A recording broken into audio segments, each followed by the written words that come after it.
Bonjour, moi c'est Harpo et je possède 1 million d'euros en actions. Si vous voulez savoir pourquoi je vous le révèle, regardez la vidéo de présentation de la chaîne dont j'ai mis le lien en description. Alors aujourd'hui, je vais vous raconter comment j'ai gagné ce million d'euros en février 2022. Mais avant de commencer, j'ai plusieurs avertissements à vous donner. De 1, désolé de vous décevoir, mais vous n'allez absolument pas pouvoir répliquer cette méthode. Vous allez voir que j'ai eu beaucoup de chance et même moi je serais incapable de le refaire. De 2, je vais parler de crypto-monnaie, mais attention, je ne conseille pas d'en acheter. J'ai un point de vue plutôt négatif à propos des crypto-monnaies, même si c'est par leur biais que j'ai gagné mon million. À titre personnel, je n'ai jamais acheté de crypto-monnaie. J'ai toujours refusé d'injecter le moindre centime dans cet environnement. De 3, cette vidéo risque d'être assez technique et vous risquez de ne pas tout comprendre. Je vais en tout cas faire de mon mieux pour expliquer, mais je ne vais par exemple pas détailler le fonctionnement des crypto-monnaies. Allez, c'est parti. Cette histoire commence en 2018, soit 4 ans plus tôt. Je tombe sur un article qui raconte comment un Bitcoin puzzle qui renfermait 5 Bitcoins pour une valeur totale de 50 000 dollars quand il a été gagné.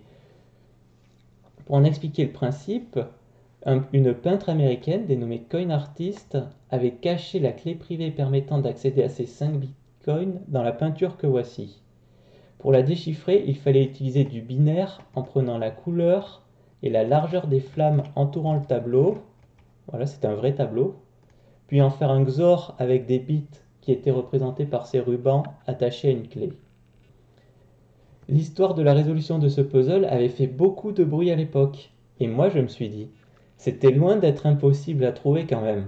Si j'avais été au courant et que j'avais cherché, alors peut-être que j'aurais été la personne à gagner ces 50 000 dollars. Donc je me suis mis à la recherche et à tenter de résoudre d'autres crypto-puzzles. Car oui, il y en avait d'autres. Certes pour des montants à gagner bien plus faibles. Et je me suis tout de suite pris de passion pour cette activité car j'ai adoré les mathématiques derrière la technologie de la blockchain, j'ai adoré la variété et l'ingéniosité des différents crypto-puzzles, et la poussée d'adrénaline quand on est le premier à résoudre un crypto-puzzle. C'est une sensation très puissante, addictive. Alors, j'espère que vous avez bien compris ce qu'on appelle un crypto-puzzle. C'est une sorte de chasse au trésor sur Internet. Au lieu d'enterrer un coffre dans la vraie vie, puis de le faire des énigmes pour permettre de trouver ce coffre, on fait trouver une clé privée à la fin à la place, qui permet de gagner des crypto-monnaies. D'ailleurs, point intéressant, on se demande souvent à quoi servent les crypto-monnaies. Et on a toujours du mal à trouver un vrai use case, cas d'utilisation convaincant. Eh bien, pour une chasse au trésor virtuel, c'est l'outil parfait. Par exemple, imaginons qu'on veuille organiser un concours sur Internet. On crée une énigme et on dit le premier qui m'envoie la réponse à cette énigme par email gagne 100 dollars. Plus tard, on annonce le gagnant. Qu'est-ce qui prouve que c'est bien lui qui a envoyé le mail en premier? Qu'est-ce qui prouve que le gagnant est réel et pas un personnage imaginaire créé pour éviter de dépenser 100 dollars? Eh bien, la blockchain permet de résoudre ces problèmes. Son aspect décentralisé garantit aucune triche dans la désignation du vainqueur. Aucun doute possible que c'est bien lui le premier à avoir trouvé la réponse. De plus, si on compare à nouveau avec une chasse au trésor dans la vie réelle, la blockchain fait encore mieux. À tout moment, on peut savoir si le trésor a été trouvé ou non, en regardant si l'adresse du trésor contient toujours les crypto-monnaies. Alors que dans la vie réelle, on pourrait passer des jours à creuser sans savoir que quelqu'un d'autre a déjà déterré le trésor. En bref, on a ici le seul vrai use case convaincant à ma connaissance de l'utilisation de la blockchain. Vous en conviendrez que ça reste marginal, d'où mon scepticisme envers l'utilité des crypto-monnaies en général. Vous pouvez vous demander pourquoi des personnes donnaient de l'argent en faisant des crypto-puzzles. En voici les raisons principales. But marketing, faire connaître leur nouvelle crypto-monnaie ou leur travail d'artiste. Simple passion, aimer faire des puzzles. Ou même simplement par générosité. À titre personnel, j'ai par exemple créé plusieurs puzzles dans lesquels je redistribuais une partie de mes gains. Malheureusement, l'âge d'or des crypto-puzzles n'a duré qu'un temps, jusqu'à fin 2020 environ. C'est d'ailleurs à ce moment-là que je m'en suis éloigné. Depuis, les crypto-puzzles sont tombés dans l'oubli à cause de plusieurs facteurs. L'histoire originelle du puzzle de Coin Artist a été oubliée. Il aura inspiré tant de créateurs de puzzles pendant des années.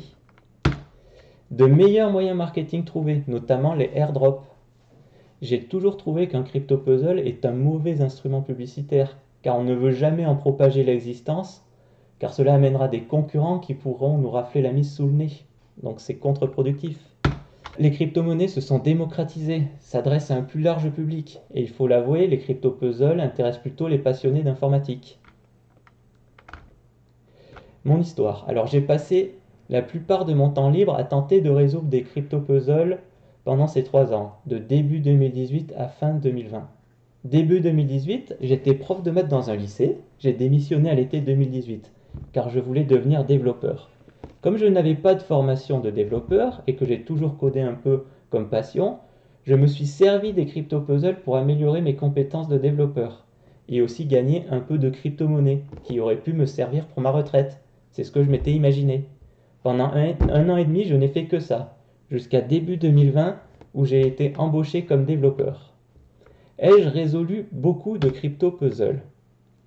Au total, pendant ces 3 ans, j'ai travaillé à la résolution de pas loin d'une centaine de crypto-puzzles, voire même peut-être 200, difficile à dire.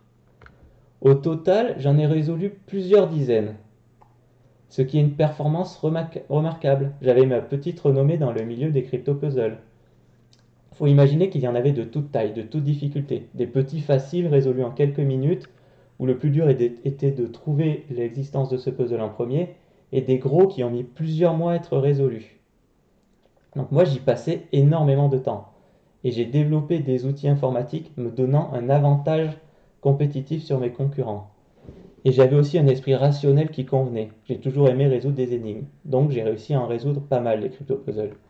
De plus, c'était un milieu assez restreint, il y avait assez peu de concurrence à l'époque, chacun y travaillait un peu dans son coin en amateur. Plus tard, la concurrence s'est professionnalisée, ils se sont regroupés par équipe, ils ont développé leurs propres outils. En plus, moi j'avais le désavantage de ne pas avoir l'anglais comme langue maternelle, alors que tous les puzzles sont en anglais. Bref, c'était beaucoup plus dur sur la fin de résoudre des crypto-puzzles. Alors combien de crypto ai-je gagné grâce au crypto-puzzle? C'est difficile à évaluer précisément, car j'en ai résolu plein de petits pour de faibles montants, dans plein de crypto-monnaies différentes. Si je devais donner un chiffre, je dirais entre 20 000 et 30 000 dollars de gains. Alors bien sûr, c'est le prix au moment de la résolution. Les crypto-monnaies étant ce qu'elles sont, beaucoup d'entre elles sont allées à zéro ou ont pris beaucoup de valeur. Je me rappelle en particulier d'un des premiers gros puzzles que j'ai résolu pour 2000 dollars à l'époque. J'étais content, hein. Et aujourd'hui, ça vaut zéro, la crypto-monnaie ayant totalement disparu. Et en fait, moi, je ne vendais jamais les crypto-monnaies que je gagnais, par respect pour le créateur du puzzle qui voulait promouvoir sa crypto-monnaie. Ça m'a fait perdre beaucoup d'argent, mais aussi ça m'en a fait beaucoup gagner, comme on va le voir. Passons maintenant à The Sandbox. Alors The Sandbox, c'est quoi? C'est un jeu vidéo ressemblant à Minecraft, mais basé sur les crypto-monnaies. Alors je pourrais pas vous en dire beaucoup plus, je n'y ai jamais joué. Donc je vais aller sur le site internet de The Sandbox. Donc vous voyez, c'est un site internet où ils présentent leur jeu. Ils ont une carte du monde.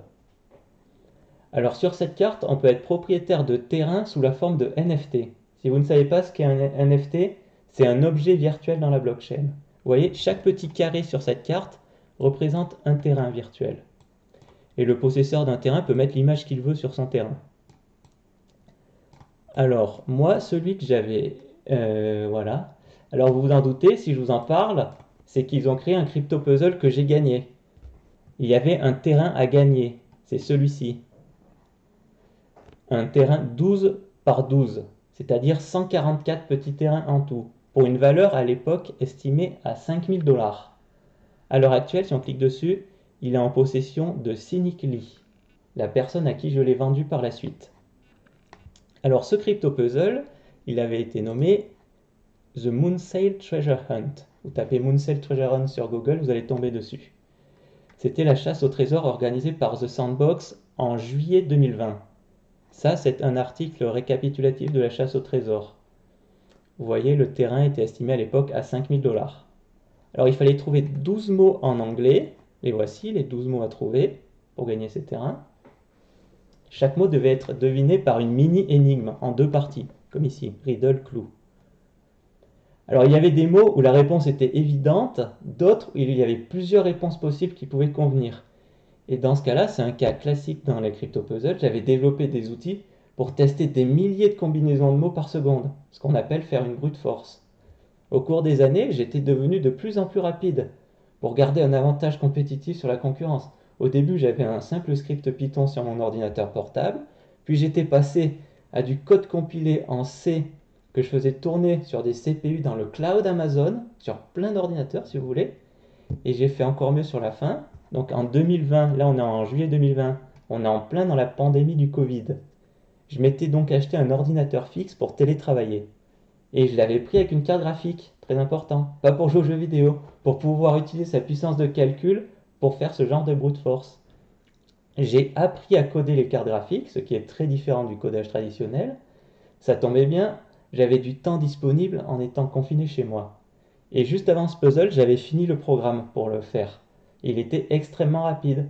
En fait, il faut imaginer qu'une carte graphique, c'est des milliers de petits processeurs, comme celui de l'unité centrale de votre ordinateur, sauf qu'ils sont un plus lents et moins flexibles. Ils ne peuvent faire qu'un seul type de calcul en même temps. Mais ils l'emportent par la force du nombre, tellement il y en a de ces mini-processeurs dans une carte graphique.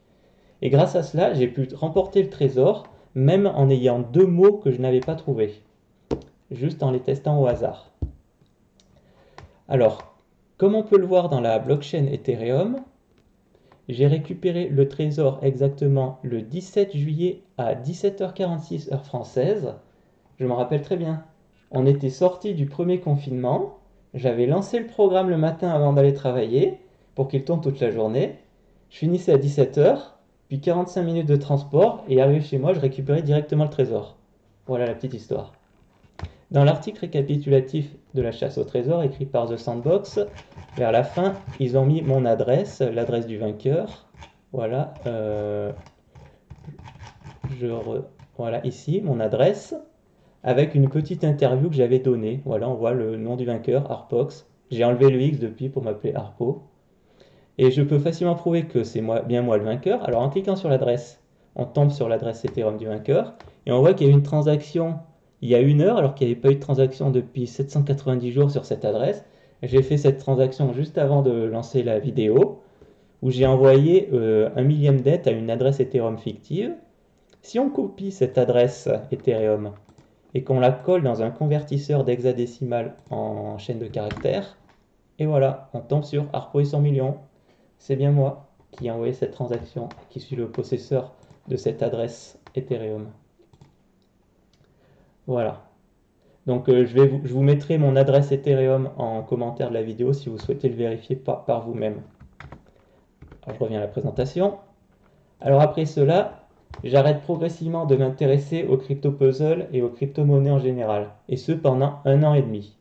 Puis, fin 2021, alors qu'à mon travail on décide d'arrêter progressivement le télétravail, je me dis qu'il faut que je trouve un logement plus proche, ce que je fais. Et je change également la domiciliation de mon compte bancaire. Et lorsque je suis à l'agence, la banquière me dit que j'ai des sous sur mon compte courant qu'il faudrait placer. Je devais avoir à l'époque dans les 30 000 euros, les économies d'une vie que je n'avais jamais placées. Je ne connaissais rien en investissement. C'est fou de voir le chemin parcouru depuis. Je lui dis que je vais y réfléchir, je laisse passer les fêtes de fin d'année, puis vient le samedi 8 janvier 2022. Je décide ce jour-là de faire un point sur mes finances. Je sais que j'ai plein de crypto-monnaies différentes, mais je n'ai aucune idée de leur prix total, bien que je sache à ce moment-là que le Bitcoin est bien monté en prix. Je fais un peu le tour de ce que j'ai, et là, c'est le choc. Les terrains Sandbox ont vu leur prix multiplié par 300 et valent maintenant 1 500 000 $. Alors là, je ne dors pas de la nuit, impossible de m'endormir. Vous imaginez, le cerveau bouillonne trop. Je suis à la fois heureux, mais j'ai un peu peur, car il va falloir vendre ces terrains et ça va passer par 2 étapes. D'abord, trouver un acheteur pour me les échanger contre des Ethers, puis vendre ces Ethers contre des euros. Et à chaque étape, à la moindre erreur, je perds tout sans recours possible. C'est l'énorme défaut des crypto-monnaies d'ailleurs. Il faut bien se rendre compte aussi du double coup de chance que j'ai eu. Pourquoi c'est un double coup de chance? Si on va sur OpenSea, la plateforme d'achat et de vente de NFT principalement utilisée à l'époque, et qu'on regarde le prix des terrains sandbox, c'est la courbe en bleu. Je recharge. Voilà la courbe en bleu. Eh bien, on voit que le prix a explosé à la fin 2020, fin 2021, pardon, et que moi, coup de chance, je me rends compte au top de la bulle, je vends exactement ici. Si j'avais vendu un peu plus tôt ou plus tard, je l'aurais vendu pour bien moins cher. D'ailleurs, aujourd'hui, le prix, si on regarde, ça ne vaut plus qu'environ 80 000 dollars. Donc mon acheteur qui me l'a acheté pour 1 500 000 dollars, il a perdu 1,4 million de dollars. Et oui, dans les cryptos, il faut bien avoir en tête que pour tout gagnant, il y a un perdant. Et ici, le perdant est facile à identifier. C'est Cynically, mon acheteur dont je vous ai parlé précédemment. Bon, j'imagine que s'il a pris le risque de m'acheter pour autant d'argent, c'est qu'il possède un patrimoine financier bien plus important. En tout cas, je l'espère pour lui. Alors pourquoi cette bulle? Il y a eu plusieurs facteurs. Le Covid, qui a entraîné une injection massive d'argent dans l'économie, la fameuse planche à billets. Cet argent a été investi fortement dans les crypto-monnaies à cette époque. En plus, là, on parle de NFT. C'était le domaine complètement à la mode dans les cryptos à l'époque. Et on a aussi le domaine, là on est aussi dans le domaine du métaverse, des terrains virtuels, qui avait été poussé par Mark Zuckerberg. En résumé, on avait crypto, plus NFT, plus métaverse. Pouf, champagne. Le prix multiplié par 300. On peut parler d'une triple bulle. Alors, il me reste à dire deux mots sur la vente en elle-même. Comment ça s'est passé? Alors, je dois donc vendre 144 NFT, 144 petits terrains, via OpenSea. Problème, si j'avais qu'un NFT à vendre, ben, j'aurais pu le mettre simplement une vente aux enchères et il se vendait. Là, j'en ai 144. Je peux pas les mettre je peux pas faire un paquet de 144 aux enchères. OpenSea ne permet pas de faire ça. Alors, il faut donc que je trouve un acheteur de mon côté. Je vais sur le Discord The Sandbox. Et là, je vends à la criée dans le canal de discussion réservé à cela. Et oui, on vend à la criée pour 1,5 million de dollars. C'est ça qui est fort aussi avec les crypto-monnaies. Je suis bien sûr contacté en premier par des arnaqueurs qui essaient de me voler, mais je suis assez chanceux et je trouve rapidement un acheteur sérieux le mercredi soir, soit 4 jours plus tard. Si on revient sur mon adresse Ethereum, qu'on va dans Internal Transactions, on peut voir les transactions concernant la vente en elle-même de ces NFT. Alors, si on regarde la date, l'heure précisément, donc c'est le 12 janvier 2022 à 19h13, donc à 21h13 heure française que je commence, et je finis la vente à minuit. J'ai donc mis 3 heures pour réussir à à faire ces 16 transactions pour un total de 470 ETH. Ça a été la pire expérience utilisateur de ma vie. Il fallait que je fasse des paquets de 9. On pouvait faire jusqu'à des paquets de 9 NFT. Pour faire un paquet, j'avais une liste déroulante où je devais sélectionner un terrain. Ça me le validait. Puis je devais sélectionner le suivant et ainsi de suite. Problème, là on est au top de la bulle, on est à l'heure de pointe sur Internet. Le site OpenSea est submergé de requêtes et il est très très lent. Soit c'est pas trop grave. Mais quand ça mettait trop de temps à répondre, que je sélectionnais un terrain, et ben ça ne validait pas ma sélection, mais pire, ça désélectionnait tous ceux que j'avais sélectionnés avant. Il fallait que je reparte de zéro. Bref, pour arriver à faire un paquet de 9, je devais attendre que le site soit désengorgé et sélectionner très rapidement les terrains en priant que ça marche. En gros, j'ai passé 3 heures à cliquer des terrains dans une liste. Et heureusement que mon acheteur validait les transactions sur la blockchain au fur et à mesure, ce qui faisait que ça réduisait le nombre de terrains dans ma liste déroulante. Parce qu'en plus, sinon, il aurait fallu que je vérifie que les terrains que je sélectionnais, je ne les avais déjà pas mis dans un paquet précédent. Alors là, j'aurais jamais réussi. Donc au final, 3 heures de galère, mais qui en valait la peine. Et oui, pour 1 million d'euros. Il me reste ensuite à vous parler de la vente de ces Ethers contre des euros, mais je le ferai dans une prochaine vidéo. Voilà, j'espère que vous avez apprécié la narration de cette aventure. C'était Harpo. A plus pour la prochaine vidéo.